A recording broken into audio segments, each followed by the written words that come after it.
Assalamualaikum warahmatullahi wabarakatuh. Perkenalkan, nama saya Ahmad Altafavisena dengan NIM akhir 306. Saya Bakti Putra Pratama dengan NIM akhir 330. Pada video kali ini saya akan menjelaskan, mempresentasikan hasil observasi keamanan dan keselamatan kerja di Puskesmas Wonorejo. Sebagai garda terdepan pelayanan masyarakat, Puskesmas memiliki peran yang sangat vital. Namun di sisi lain juga menyimpan berbagai potensi bahaya bagi tenaga medis maupun pengunjung. Melalui presentasi ini, saya akan melihat temuan bahaya di lapangan, menganalisis akar masalahnya, serta membahas solusi konkret yang dapat segera diterapkan. Di Puskesmas Wonorejo memiliki tata ruang yang sentralistik, di mana area parkir, ruang tunggu, UGD, hingga area pengelolaan limbah saling berdekatan. Merujuk pada literatur Siswanto pada tahun 2025, fasilitas layanan primer seperti ini memiliki resiko pekerjaan yang komprehensif, mulai dari bahaya fisik, kimia, hingga biologi. Khususnya area tunggu, pasien yang sangat rentan memiliki titik penularan penyakit lewat udara. Oleh karena itu, pemetaan potensi bahaya secara presisi menjadi langkah pertama yang paling krusial untuk mencegah terjadinya insiden. Selanjutnya, kita beralih pada pihak-pihak yang terlibat atau stakeholders. Penerapan sistem K3 tentu tidak bisa berjalan secara mandiri. Diperlukan sinergi yang kuat mulai dari kepala puskesmas, tenaga medis, staf administrasi, hingga pihak ketiga pengolahan limbah. Pasien dan pengantarnya juga memegang peranan penting dalam mematuhi aturan keselamatan. Keterlibatan seluruh elemen ini sangat menentukan aktivitas sistem K3, karena sehebat apapun infrastruktur yang dibangun tanpa komitmen bersama dari seluruh stakeholder, upaya pencegahan kecelakaan juga tidak akan berjalan maksimal. Hasil identifikasi hazard di lapangan terdapat 3 titik yang kami kategorikan sebagai high risk atau resiko tinggi. Yang pertama yaitu ruang tunggu akibat besarnya resiko penularan infeksi pernapasan. Kedua, ruang tindakan dan laboratorium yang sangat rawan terhadap insiden tertusuk benda tajam. Ketika ruang isolasi TBC. Sementara itu, untuk area parkir dan fasilitas toilet kami kategorikan dalam risiko sedang. Pemetaan ini ditunjukkan agar puskesmas dapat menentukan prioritas perbaikan K3 dengan lebih terarah. Membahas lebih dalam mengenai K3 pasien di area ruang tunggu, kami menemukan satu tantangan utama, yaitu rendahnya kepatuhan pengunjung dalam menggunakan masker. Untuk mencari tahu penyebabnya, saya telah mewawancarai 5 pasien secara langsung. Hasilnya cukup beragam.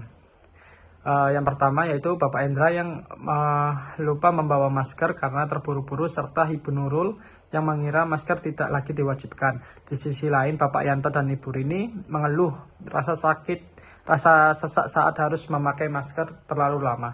Ada pula pengunjung yang merasa aman tanpa masker karena penyakitnya tidak menular. Dari hasil wawancara tersebut dapat dilihat bahwa akar masalahnya adalah rendahnya persepsi resiko dan faktor kenyamanan fisik pasien. Sebagian pengunjung merasa aman, padahal ruang tunggu yang sangat rawan menjadi area infeksi silang. Sebagai solusi, puskesmas harus mengambil langkah proaktif, misalnya dengan menyediakan stok masker di loket dan memastikan sirkulasi udara ruang tunggu berjalan maksimal.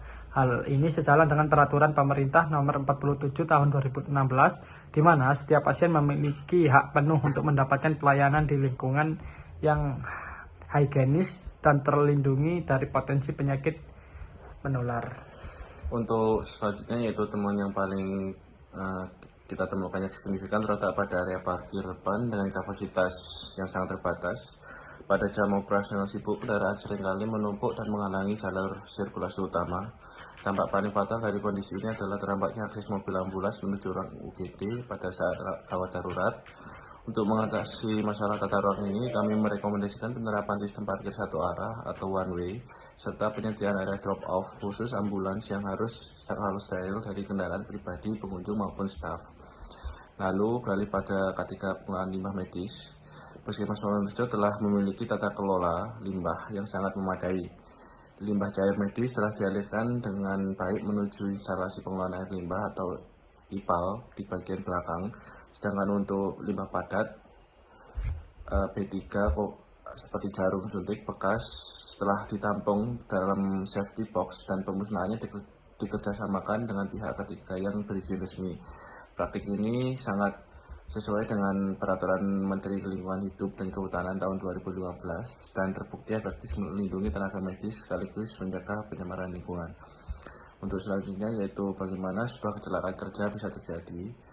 Pada analisis kasus tusuk jarum suntik menggunakan teori domino Hendrix, kecelakaan ini bermula dari kartu pertama, lemahnya pengawasan manajemen terhadap SOP.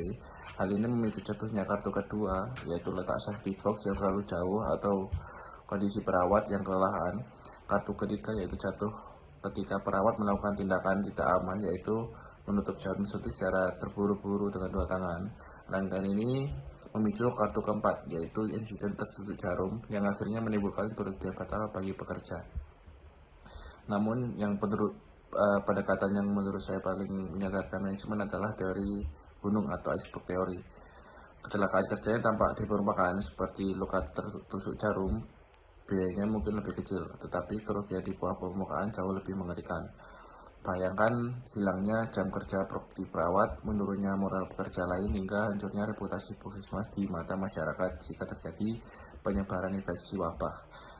Kerugian tersembunyi ini tidak bisa dinilai dengan uang dan tampaknya sangat merugikan institusi dalam jangka waktu yang panjang. Dari segi infrastruktur, dasar dan pengelolaan limbah Puskesmas Wonorejo sudah berada di jalur yang sangat tepat.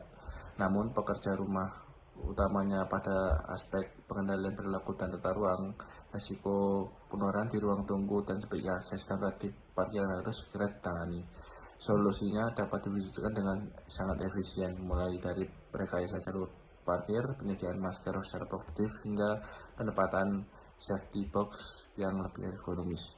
Langkah-langkah efektif inilah yang akan menyelamatkan puskesmas di kemudian hari.